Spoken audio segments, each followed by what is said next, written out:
She thought she found love, but instead she walked into a trap. This is the true story of how one wrong trust became her deadliest mistake. In the quiet town of Maplewood, where life moved at a slow and comfortable pace, everyone knew everyone else. It was the kind of place where people left their doors unlocked, and neighbors gathered on front porches during warm evenings. Among them lived Clara Hayes, a kind-hearted young woman in her late 20s who worked at a small bakery on Main Street. Her life was simple. Early mornings filled with the smell of freshly baked bread, afternoons spent chatting with loyal customers, and evenings walking home under the soft glow of streetlights. To most, Clara's life seemed peaceful, almost perfect, but deep down, she often wished for something more, something exciting, something different. That wish was granted one summer morning, though not in the way she imagined. A new face appeared in town, Ryan Miller. He was handsome, polite, and carried himself with quiet confidence. He said he had recently moved from the city after losing his job and wanted to start fresh somewhere quiet. To the locals, Ryan was a breath of fresh air. He helped people carry groceries, offered to fix broken fences, and always greeted everyone with a charming smile. It didn't take long for him to become the talk of Maplewood. Clara first met him at the bakery. He walked in one morning just before closing time, ordering a cup of coffee and a slice of pie. There was something about him that made her nervous, but she couldn't explain why. His compliments were gentle, his laughter sincere, and soon he became a regular visitor. He started showing up every day, always around the same time, sharing stories about city life and asking about her day. Before long, Ryan became part of Clara's routine, like the familiar chime of the bakery doorbell. The townsfolk noticed their growing closeness and approved. Everyone liked Ryan. He was polite, generous, and seemed genuinely interested in Clara, but behind that perfect smile was something no one could see. Ryan never talked about his past in detail. Whenever someone asked where he had worked before or why he left the city, he would change the subject with a joke or a compliment. He lived alone in a rented cottage on the edge of town and rarely invited anyone over. Some people found that strange, but Maplewood wasn't the kind of place where people pried. Over time, Clara grew attached to him.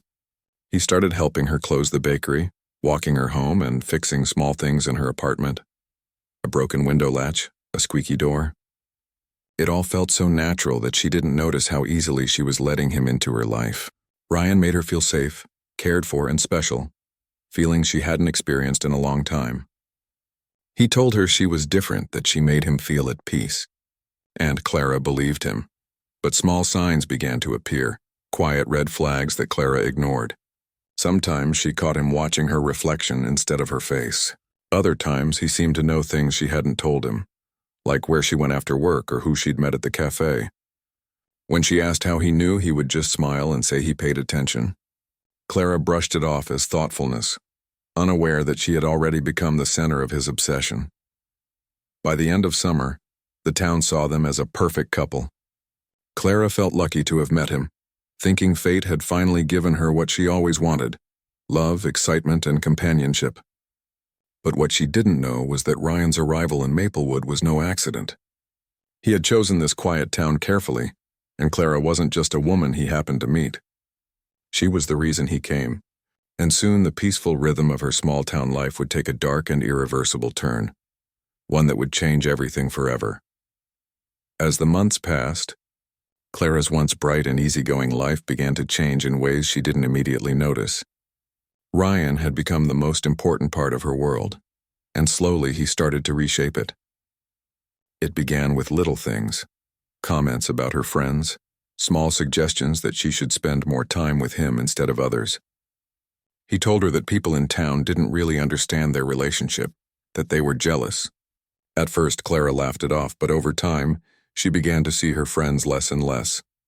Whenever she made plans, Ryan would find a way to convince her to cancel. His words always sounded caring, protective even, but behind them was quiet control. Clara's co-workers at the bakery started to notice the difference. She was quieter, more distracted. She smiled less, and her once bright eyes seemed distant. Her friend Mary tried to talk to her one afternoon, but Clara brushed off her concern, saying she was just tired. When Mary asked about Ryan, Clara defended him immediately, saying he was the best thing that had ever happened to her. What she didn't admit was how nervous she felt whenever he got angry. how his tone could turn cold and sharp over the smallest things. Ryan began insisting on picking her up and dropping her off at work. He said he worried about her walking alone, but it soon became clear it wasn't about safety. He wanted to know where she was at all times. He checked her phone, questioned her about who she talked to, and always seemed to know when she tried to call someone without telling him. Clara told herself it was love, that he just cared too much, but deep down she began to feel trapped. One evening, Ryan showed up at the bakery just before closing. His mood was different, tense, impatient. He told Clara he had something to show her. When she asked what it was, he said it was a surprise and insisted she come right away. Against her better judgment, she agreed. He drove her to a quiet farmhouse outside of town, surrounded by dense woods. The place looked old but peaceful, and Ryan told her he had rented it for them, a place where they could have privacy and start fresh. Clara hesitated, but his excitement was convincing. He said it would be their escape from the noise of town, their own little world. Within weeks, Clara quit her job at his suggestion. He told her she didn't need to work anymore, that he would take care of everything. At first it felt romantic, like she was stepping into a new chapter of her life. But soon the charm faded. Ryan started locking the doors at night, saying it was for safety. The phone line often didn't work, and he claimed he was waiting for it to be fixed. When she asked for a spare key, he said he'd lost it. Days began to blur together. Clara spent most of her time alone, staring out the window at the endless trees. The quiet of the farmhouse began to feel suffocating. She wanted to go back to work, to see her friends, but every time she mentioned it, Ryan reminded her how dangerous people could be and how only he truly cared for her. Slowly, fear replaced comfort. Mary visited once unannounced and noticed bruises on Clara's arm. Clara insisted she had tripped, but Mary left uneasy, sensing something terribly wrong. That night, Ryan accused Clara of talking too much and threw her phone into the fireplace. It was then she realized the truth. She wasn't living with the man she loved. She was trapped with someone who was carefully erasing her world, one piece at a time. The night the storm rolled into Maplewood was the first time Clara truly felt fear take hold of her. Rain battered the farmhouse roof.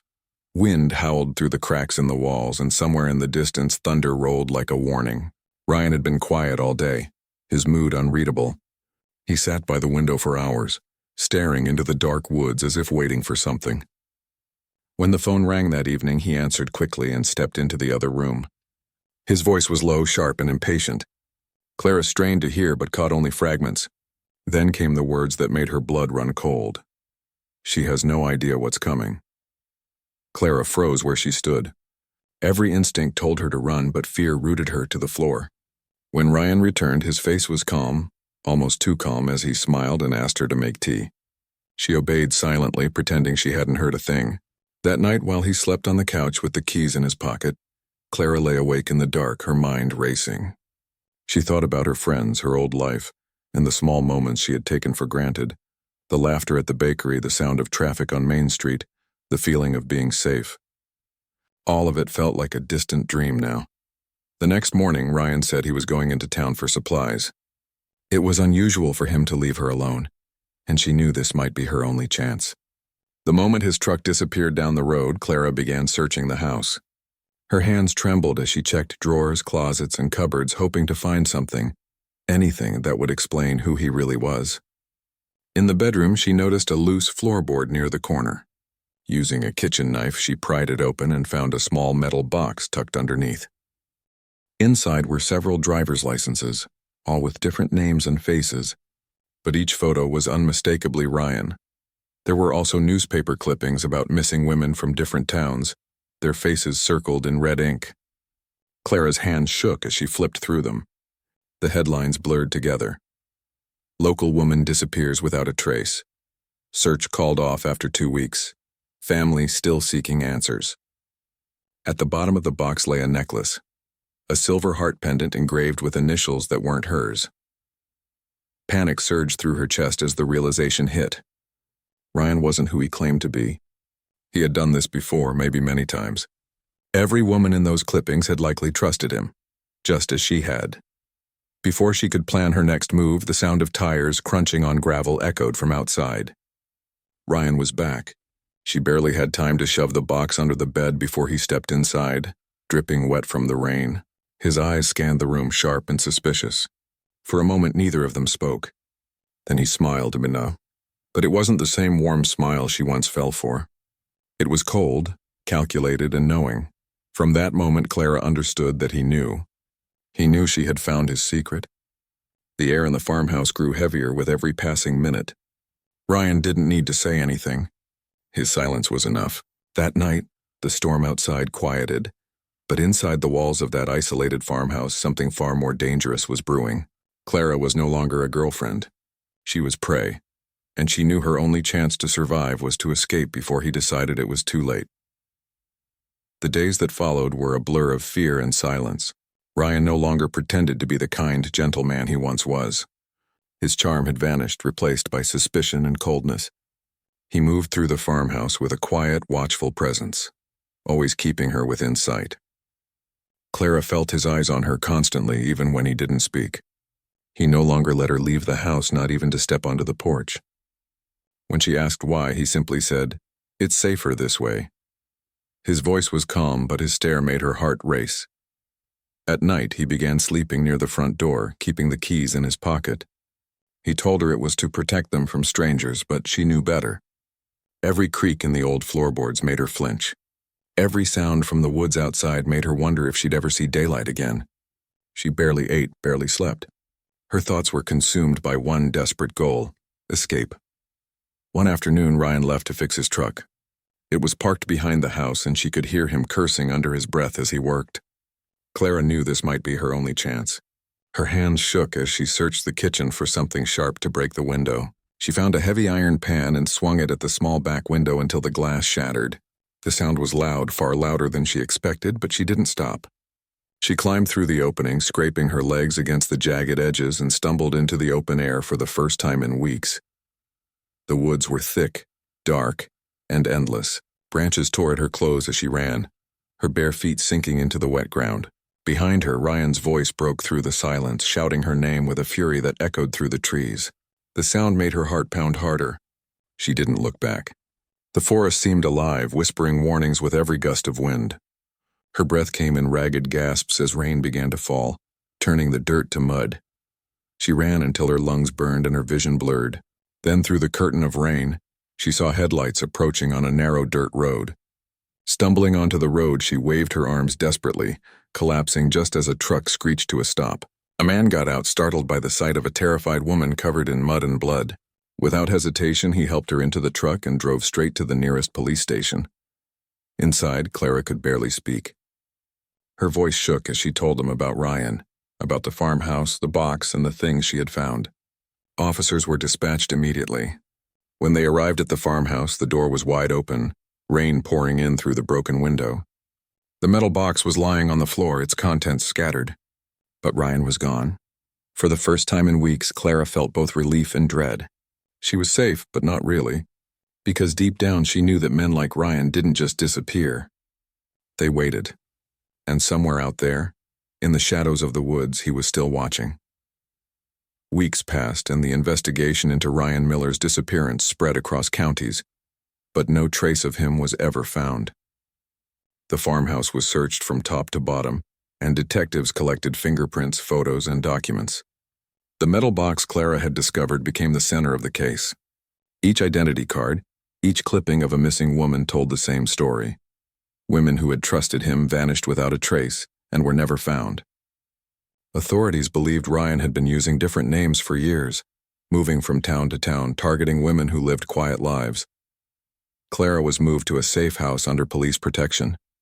Though she was free, she didn't feel safe.